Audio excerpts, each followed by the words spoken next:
وزیران کارهای خارجی کشورهای آسیای مرکزی در ویدیوکنفرانسی واخری وزیران در دایره چین، آسیای مرکزی اشتراک خواهند کرد.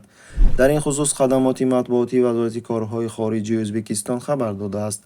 در جریان ویدیوکنفرانس که 16 ایول برگزار خواهد شد، یک قطار مسئله‌ها از جمله همکاری‌های اقتصادی چین با کشورهای منطقه بررسی می‌شود. Секретарю ЦК Компартии Узбекистана, президенту Узбекской ССР.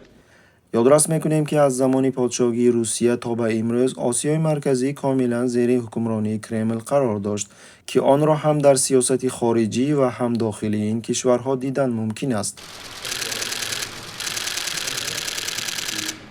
اما در طول 10 ساله اخیر چین به افزایش حکمرانی اقتصادی خود در منطقه توسط تشکیل کارخانه‌های مشترک، دادن قرض‌ها و گرانت‌ها بر عوض اشیاء خام برای صنعت امپریای خود شروع کرده است. اینچنین کشورهای غرب، اساساً ایالات متحده آمریکا، کوشش می‌کنند که نفوذ خود را در منطقه جاری کنند. Our two countries have a wonderful, rapidly growing partnership thanks in large part to the leadership of President Mirziyoyev.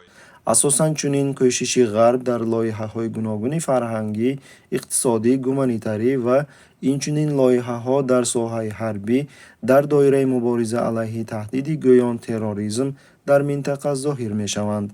Что сложившаяся атмосфера дружбы и взаимопонимания позволит нам